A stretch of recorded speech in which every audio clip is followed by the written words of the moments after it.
Bonjour à tous. J'ai l'honneur d'échanger avec vous suite à l'intervention de monsieur Ousmane Sonko, à un moment qui apparaît historique à bien des égards pour le Sénégal.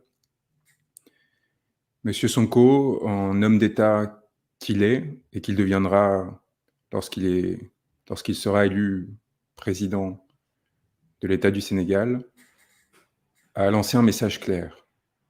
Ce ne sont pas les magistrats qui décideront à la place du peuple sénégalais.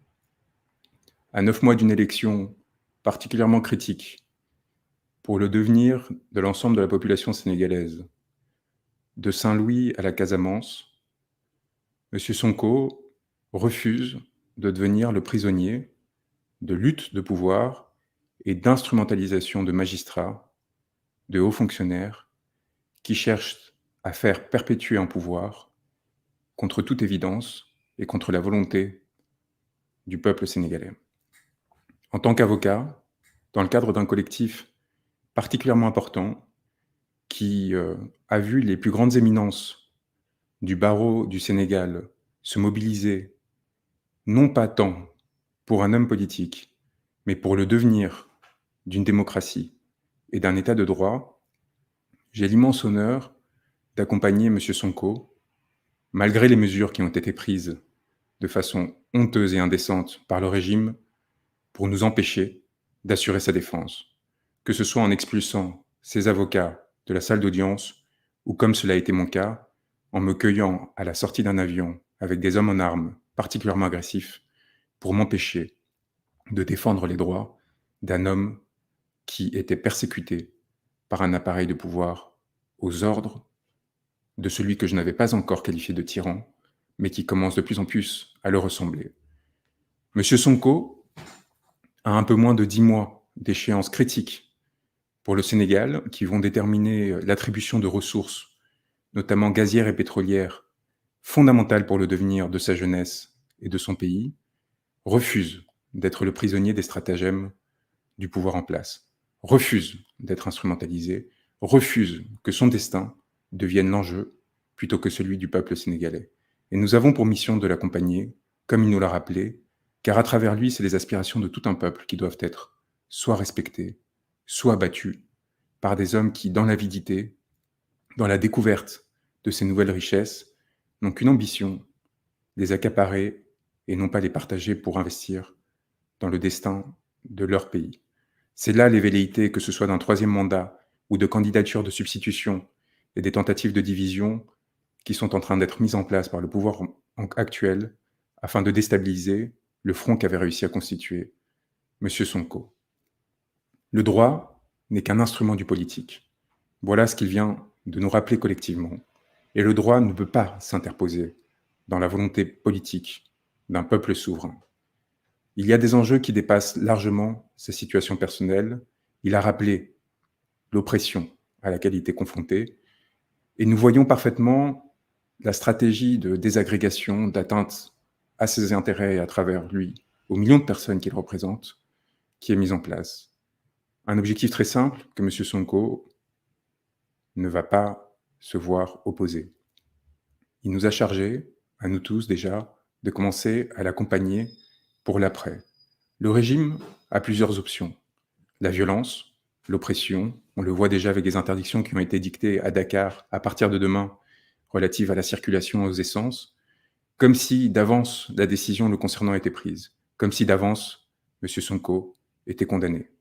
On l'a vu également de façon plus large à travers l'usage de la violence à son égard, à l'égard des militants du PASTEF, de façon générale à la population et en particulier à sa jeunesse qui souffre, des pêcheurs de Saint-Louis jusqu'aux jeunes déshérités ravagés par la drogue dans les faubourgs de Dakar, en passant par la population de Casamance qui s'est vue opposer un mépris extraordinaire depuis des années, d'une situation inacceptable et qui doit désormais cesser par les urnes, par la démocratie.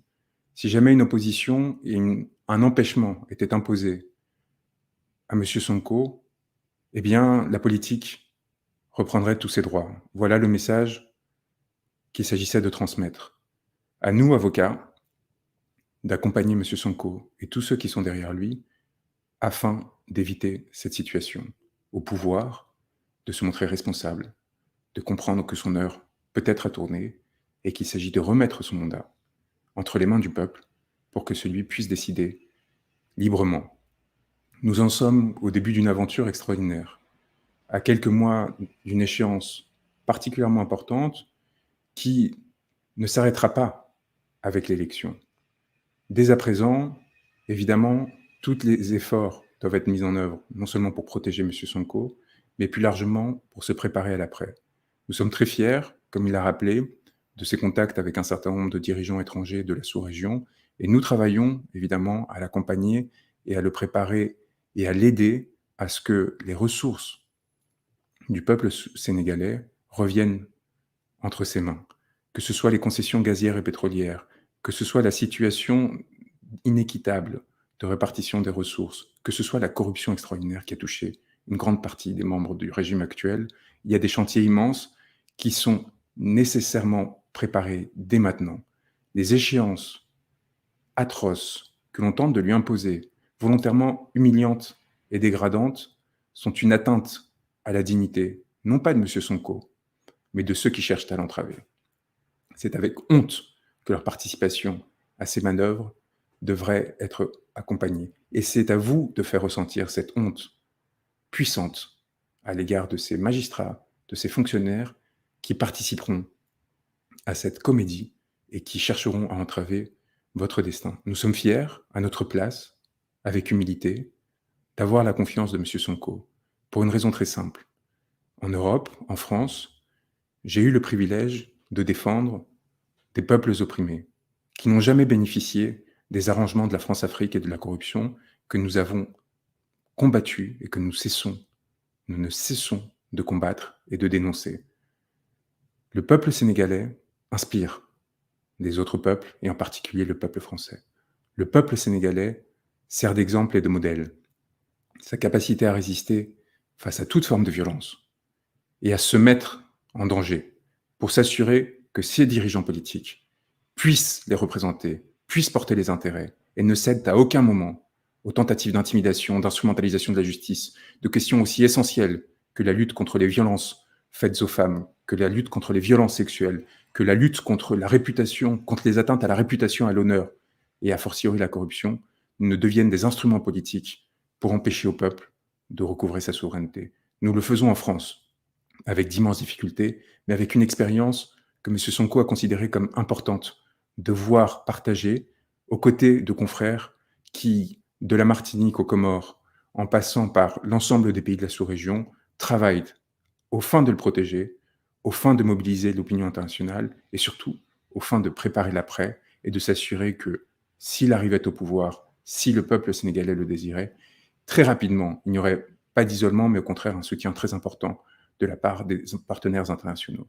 C'est un dernier point qui m'apparaît essentiel, vous dire que vous n'êtes pas seul, que nous veillons, que nous nous assurerons que la défense des intérêts de M. Sonko sera préservée, mais aussi de tous les membres du PASTEF et de toutes les personnes qui sortiront dans la rue pour le protéger, le cas échéant, et qui, en prenant les risques nécessaires, s'assureront encore une fois du devenir de la démocratie d'un peuple qui nous sert d'exemple, qui nous inspire, et qui demain, avec beaucoup de chance, un peu d'espoir et du courage, nous imiterons à notre tour pour nous libérer. Je vous transmets toutes nos pensées, tous nos encouragements, et surtout, le plus grand respect par rapport à votre force,